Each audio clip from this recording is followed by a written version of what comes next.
Hi everyone, and welcome to New Money, where we talk to movers and shakers about how they made it.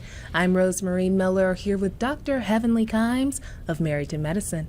Thank you so much for joining me today. Oh, you have a Dr. great Heavenly. voice. Look at you. Hey, how you doing? I'm great, thank Listen, you. thank you so much for having me. I appreciate it.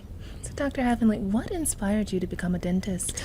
Well, you know what? Actually, in undergrad, I went to Florida A&M University, but my major was pre-med, right? And there was a recruiter that came in and talked about dentistry, how you could set your own hours, how you could, make as much money, but you do your own thing at your own time.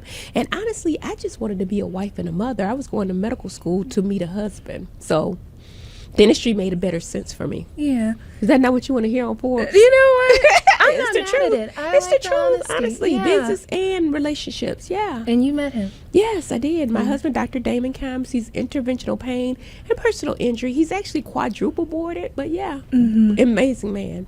Well, Dr. Heavenly, did you ever imagine that you'd be on a show like Married to Medicine while you were in medical school? Absolutely not. No, I would have never imagined that at all. No. So what inspired you to pursue that? Well, one of the ladies that actually was promoting the show, she was doing the casting. And, everybody's casting for something in Atlanta. So I went to the casting, and then the first season I turned it down because I had 9 practices. And I was like, this is negative. The only thing I knew about reality TV was Nene Leakes.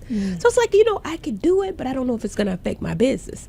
Then when I saw that they got 2 million viewers, my marketing hat came on, and I was like, you know what? No matter what, I think it'll be fine, because once I get the followers, my work stands for itself. So I asked my husband, and he allowed me to do it. He said, Heavenly, I think you would be really good at it. And if he was down with it, I'm down.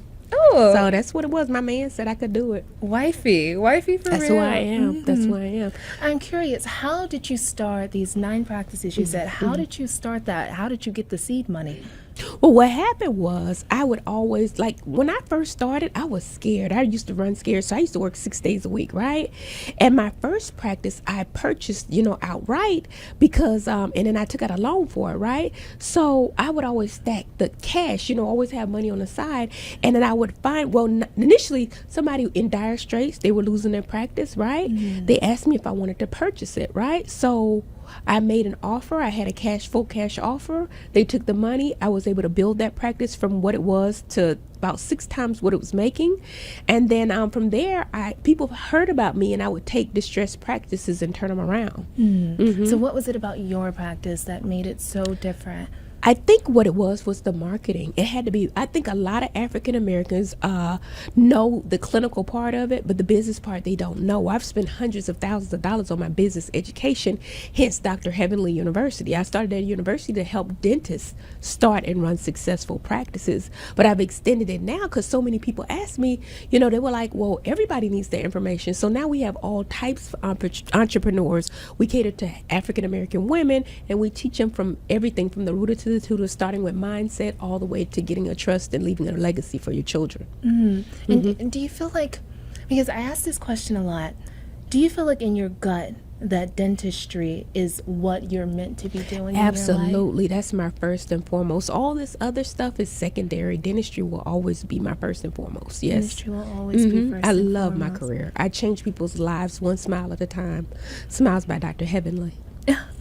What's the feeling you had when you got that first whiff of positive feedback?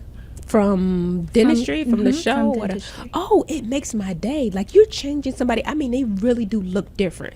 And when their mouth, when they go from, a difficult mouth or a malalignment or whatever, and you really change it and make it beautiful, their whole personality lights up. Like, they can actually pursue their dreams because now they have the confidence, So it's really a game changer, changing your smile. And speaking of confidence, you are beaming with it. Have you always been this way? You know what? My confidence comes from the Lord Jesus Christ. However, my husband uplifts me all the time, and he tells me such great things, and I just believe him. My mom used to tell me I was special, and I just believed her. I think speaking things into people really does work. Yeah. And we talked about that a little bit before the interview started about, you have to allow yourself to be a wife. What do you mean by that? Well, a lot of people gave me a lot of flack because I said I was a wife and a mother, and I was a submissive wife.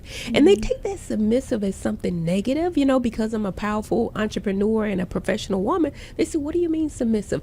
Just what I said. The Bible said when you get married, your husband is the leader, but your husband has to respect you and love you like Christ loves the church and consider you. And in that case, you really are in control of everything, because if he loves you like Christ loves, he's going to do whatever you want anyway. So a lot of times women feel like they got to go, but my husband always says, if you softly speak and tell him how much important it is to you, if he really loves you, he's going to do whatever you ask him. He really loves you. Yeah, that's and my belief. How do you know that your man really loves you? And I'm asking for myself too. Right. It's not so much what they say, it's what they do. If they provide for you, they care for you, they want to do better because of you, then that's what it is. They want to do better. I ain't going to go into that.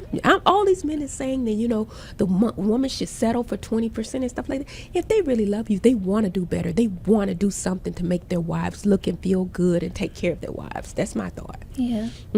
Well, I'm curious. If you don't mind me asking, how does the financial situation work in your marriage? Is it a joint bank account? Do you keep it separate? Well, the interesting thing about our marriage is I'm probably better at the finances, so I take care of everything. Everything he brings in, it comes to the table, and I know where everything is, and he trusts me. Honestly, I don't think my husband even knows what we have or how much we have, and I take care of everything. I got our house. He allowed me to get the home, and make sure everything is there, and he just puts his money in, and I take care of it because I'm a great wife. And I'm trustworthy. Yeah, absolutely. How should women approach that conversation? And when did you have it? Fiancé stage, the marriage stage? When was it at? You know what? When we met, we both had nothing. So as we grew together, it was just that I just took over that part of it because he was so into working. Like right now, he still works 3, 4, 5 days a week. I've scaled back to 2 days. So he's a workaholic, and I take care of, the finances, make sure everything's done, and make sure we leave a legacy for our children. Yeah.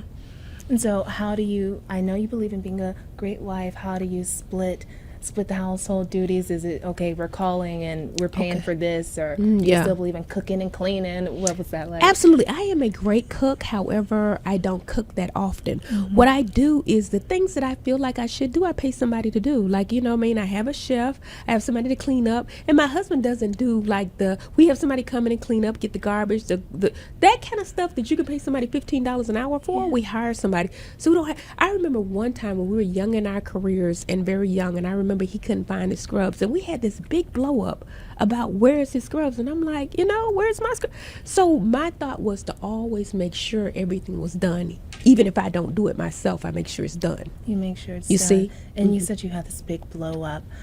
How did you learn to handle one another's temperaments? Because that's a learning process. Yeah, it is. Learn how to get through the weeds. How did you do that? Well, really, honestly, you're only in control of yourself. And what I've learned over the years, it's been 30 years, I've been with him married 26 years, is that I get my way 98% of the time. So if he gets upset with something, usually I'll swallow it and just let him, because I already got away with murder. You know what I'm saying? So it's you picking and choosing your battles, honestly. And then communication, but knowing when to communicate. Because you got to communicate when the people are feeling you and when they're prepared to hear what you need to say. Yeah, so it's communication. What would you say to people out there struggling, but they know they want to save their marriage? They know they believe in their vows.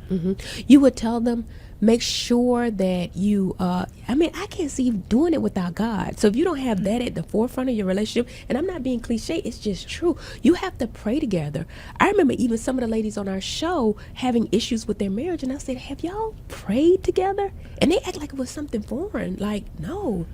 Well, that's how we got married, in front of a church, in front of God. That's what marriage is. So if you don't have God at the head of it, how can it survive? Seriously.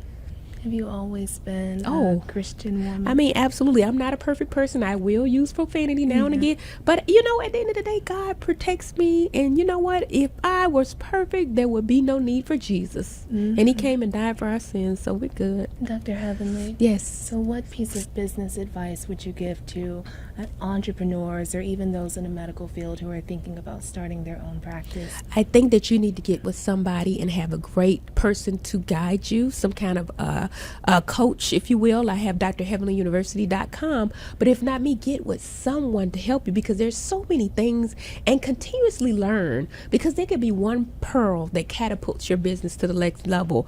One thing that I've learned is the marketing is so key, and I've learned that, you know, a lot of people said, hey Heavenly, how you doing reality TV? If I got 2 million followers, right, even if 20% of the people, I have way more. And dentistry is a job where you can see the results. So if I post my before and afters, you see that I know what I'm doing, and I know, you know, so it brings the patients in. So I've been blessed that way. Yeah. So what is next for Dr. Heavenly Kind? I love everything I'm doing. I can't ever see but my son. Both of my sons graduated from undergrad, and my middle boy just had 2 interviews, one with Meharry, one with Howard. So he's going to become a dentist. I'm going to wait for him, and then I'm going to semi-retire, come in whenever. And I will continue Dr. Heavenly University, because I think that women need that. I mean, we go to school for so long, and we come out of school great clinicians, but know nothing about financial literacy. And in fact, if you talk to Dr. Jackie, she'll tell you she used to brag about paying 48% of her money in taxes. So we found people in Dr. Heavenly University. We have 12 coaches, including accountants, bankers, financial planners, people that do insurance, just every aspect of business that you need, you know? And I think it'll help a whole lot of women become millionaires, not only become millionaires, but set up a legacy through trust, through insurances, through everything, precious metals, all that, and more. And we educate you before we actually show you anything. We tell you what it is and the history of it. I love and why things are the way they are.